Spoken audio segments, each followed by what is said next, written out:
السلام علیکم، میں ہوں رضوان اشرف۔ ایک طرف تو عمران خان کے حق میں پی ٹی آئی نے فیصلہ کیا ہے کہ اب ہم تحریک چلائیں، احتجاج کریں، دھرنا دیں، لانگ مارچ کریں، کیونکہ اس کے بغیر اب گزارا نہیں۔ جس طریقے سے عمران خان کو آئسولیٹ کیا گیا، آئسولیشن کا شکار کیا گیا پچھلے تقریباً کوئی 2 مہینے سے، اس کے اوپر اب سہیل افریدی نے بھی باقاعدہ طور پر اس کا اعلان کیا اور باقاعدہ طور پر اس کے اوپر رائے دی ہے، اور انہوں نے کہا ہے کہ اس ہفتے کے آخر میں اور اگلے ہفتے میں ہم نے تحریک کو چلانا ہے، اس کو آگے بڑھانا ہے۔ اس کے بارے میں بڑی اہم ترین معلومات میرے پاس موجود ہے۔ نمبر 2، 9 مئی کے کچھ مقدمات میں عمران خان اور پی ٹی آئی والوں کو ایک بار پھر سے انصاف ملا ہے، اور 9 مئی کے مقدمات کے اوپر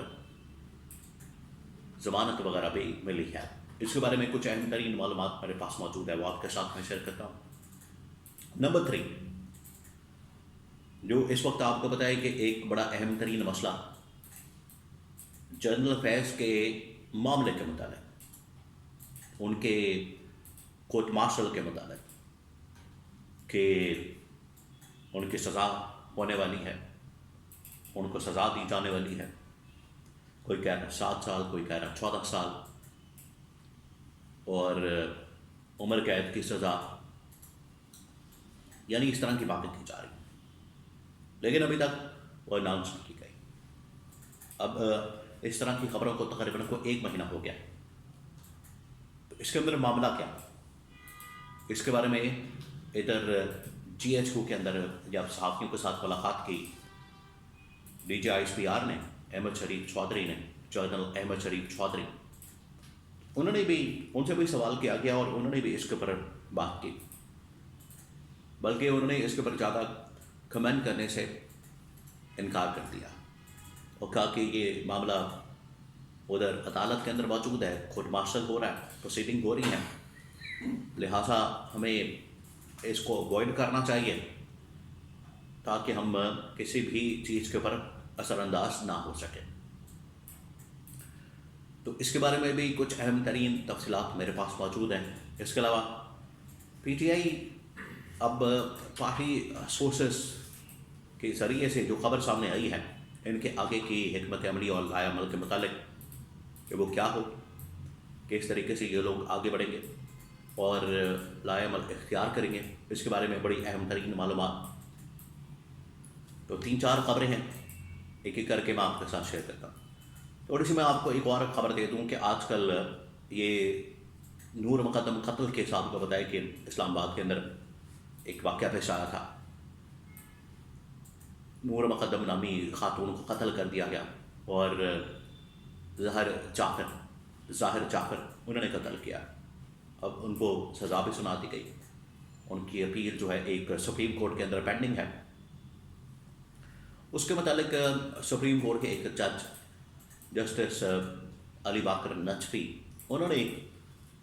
اس کے اوپر نوٹ لکھا ہے فیصلہ دیتے وقت تحریری، اور کہا ہے کہ اس کے اندر یہ جو نیچے سے لے کے اوپر کا تمام کی تمام ٹرائل ہوا ہے، فیصلہ ہوا ہے، اور پورا جو کیس چلا اس میں ظاہر جعفر اور نور مقدم کے درمیان، اس میں آپ کو ایک اور چیز بتا دوں کہ نور مقدم کیس کے اندر نہ صرف ظاہر جعفر کو قتل کی پاداش میں سزا دی گئی، بلکہ ریپ بھی انہوں نے کیا، اس کی بھی سزا کی۔ اس کے اندر یہ بار بار پھر ذکر کیا جاتا تھا کہ ہمارا ایک لیونگ ریلیشن شپ ہے، تو اس کے اوپر پھر جج نے بات کی اور کہا کہ یہ اس طرح کا لیونگ ریلیشن شپ کوئی معاشرے کے اندر اجازت نہیں دی جا سکتی ہے، یہ اسلامی روایات کے بھی، اسلام کی روح کے بھی خلاف ہے، اور کوئی اس قسم کا تصور اسلام کے اندر موجود نہیں ہے۔ اس کے اوپر آپ کو پتہ ہے بڑا شور مچا ہوا ہے پاکستان کے اندر، بہت سارے لوگ بات کر رہے ہیں، وہی انسانی حقوق والے، خواتین کے حقوق والے، ان کو اپنی مرضی کا معاملہ یاد آ جاتا ہے، اپنی مرضی کے فائدے معاملات چیزیں یاد آ جاتی ہیں۔ ادھر جب خواتین کے اوپر ظلم ہوتا ہے، جبر ہوتا ہے، اس کے اوپر یہ خواتین کی حقوق والی تنظیمیں ستو پی کے سو جاتی ہیں اور اپنی مرضی کا جہاں پر ان لوگوں کو فائدہ نظر آتا ہے ادھر یہ جاگ جاتے ہیں اور وہاں پر یہ شور مچاتے ہیں۔ اب آپ کو بتائیں کہ جس طرح سے ایک اور آج کل بات ہو رہی ہے کہ صحابی سہراب برکت کو گرفتار کیا گیا، تو اس کے اوپر بھی کوئی اتنا زیادہ شور نہیں مچایا جا رہا صحافیوں کی جانب سے۔ وہ صحافی جو کہ شاہ زیب خان دادا کے اوپر جب ویڈیو بنائی اور اس کو جب پبلک کیا گیا، میڈیا کے اندر شیئر کیا گیا سوشل میڈیا کے اوپر، تو صحافی تنظیموں نے صحافیوں نے اس کے اوپر تو بڑا شور مچایا، لیکن سہراب برکت کے حق میں اب کون نکلا ہے کون آتا ہے یہ اب آپ کے سامنے۔ تو یہ پاکستان کے اندر جو منافقت، دو نمبری، اور پاکستان کے اندر یہ جو آپ کو نظر آتی ہے ایک منافقانہ قسم کی پالیسی، اپنی مرضی کے اپنے فائدے کے معاملات کے اوپر بات کرنا، ان کو ہائی لائٹ کرنا، ان کے اوپر شور مچانا، اور جہاں پر فائدہ نہیں، مفاد نہیں، ڈالرس نہیں، ادھر نکل جانا، یہ یہاں پر بہت عام ہے۔ اب آ جائیں عمران خان کی 6 مئی کی اپیلوں کے اوپر ایک بار پھر سے عدالت کی جانب سے یہ درخواست کی گئی، عدالت نے حکم دیا، اس کے بعد درخواست تھی عدالت کے اندر، تو 9 مئی میں ایک ایک کر کے عمران خان کو ایک بار پھر سے ریلیف مل رہا ہے۔ اور اس میں چلیں جس حد تک بھی ہے، پی ٹی آئی کو چاہیے کہ نہ صرف عوامی سطح کے اوپر احتجاج کریں، پروٹیسٹ کریں، دھرنا دیں، لانگ مارچ کریں، بلکہ عدالتوں کے اندر بھی اب جانا چاہیے، اور عدالتوں کے اندر بھی جا کے اس حوالے سے انہیں اپنا کیس پرزینٹ کرنا چاہیے۔ اور سہیل افریدی نے جس طرح سے کہا کہ وہ تمام کے تمام ticket holders, worker supporters, MNA MPA اے، ایم پی اے جو عمران خان کے ووٹ کے اوپر آئے ہیں، ان کو چاہیے باہر نکلیں اور انہیں جا کے ہی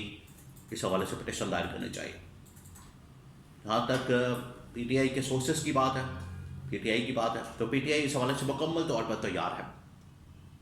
اور اندر ایک حکمت عملی طے ہو رہی ہے، بنائی جا رہی اسٹریٹجی، حکمت عملی بڑی کنفرم، میں آپ کو خبر دے رہا ہوں، بڑی کریڈیبل سورسز ہے پارٹی کے اندر، اور اس کو چلایا جا سکتا ہے۔ آج جمعہ آپ کو پتہ ہے، اس کے بعد بھی ایک تحریک کا، جمعے کے بعد بھی احتجاج ہوگا مختلف شہروں میں، علاقوں میں، پی ٹی آئی کی جانب سے، اسلام آباد میں، لاہور میں، لیکن اس کو مومنٹم کو بلڈ اپ کرنا بڑا ضروری ہے، لازمی ہے۔ اگر وہ آگے نہیں بڑھاتے، اس کے اوپر کام نہیں کرتے، اس کے اوپر مزید اس میں جان نہیں ڈالتے، تو پھر کوئی فائدہ نہیں۔ تو جو سہیل افریدی جس اسپرٹ کے ساتھ، جس ہمت کے ساتھ، جرأت کے ساتھ بات کر رہے ہیں، وہ اسپرٹ چاہیے تاکہ یہ جو تحریک ہے یہ پھر امپیکٹ فل ثابت ہو سکے، اور جو نتائج ہیں وہ پھر حاصل کیے جا سکے۔